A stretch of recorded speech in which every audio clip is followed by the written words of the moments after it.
Colorado legislators passed a bill in the House today that would discourage neighborhood groups from fighting back against residential land use decisions. And some neighbors against the bill call it unconstitutional and say they have valid concerns about the developments going up near their homes. News 5's Maggie Bryan shows us both sides of the issue. Every type of housing is needed in the city right now. Jill Gabler with the Pikes Peak Housing Network says right now Colorado Springs is in a housing deficit of about 11,000 homes. People in our community are having a lot of trouble affording any sort of housing, so it's really important that we continue to build. She says some plans to build, however, have been made difficult by a few neighborhood groups who have filed lawsuits against approved projects near their homes. Are we going to be called the Olympic City?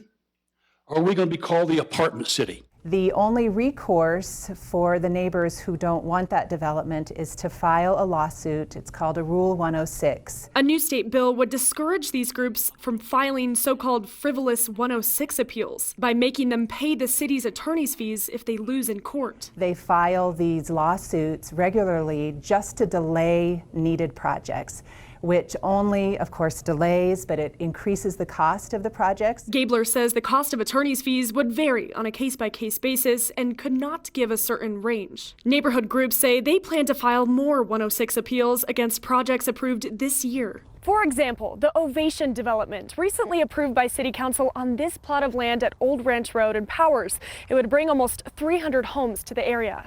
Plus the 232-unit Royal Pine apartments approved here at Powers and Union. Neighbors who are fighting back against these two developments say their concerns are not frivolous, but instead are about putting safety first. For any government official to say that safety concerns are frivolous is appalling to me. Kat Gale is a Northgate resident who is against the legislation. She says neighbors have real concerns about wildfire evacuation routes, with more developments planned on the north side of town. Not only are they risking the lives of all these new homeowners, they're endangering the lives of all the people that already lived in this neighborhood.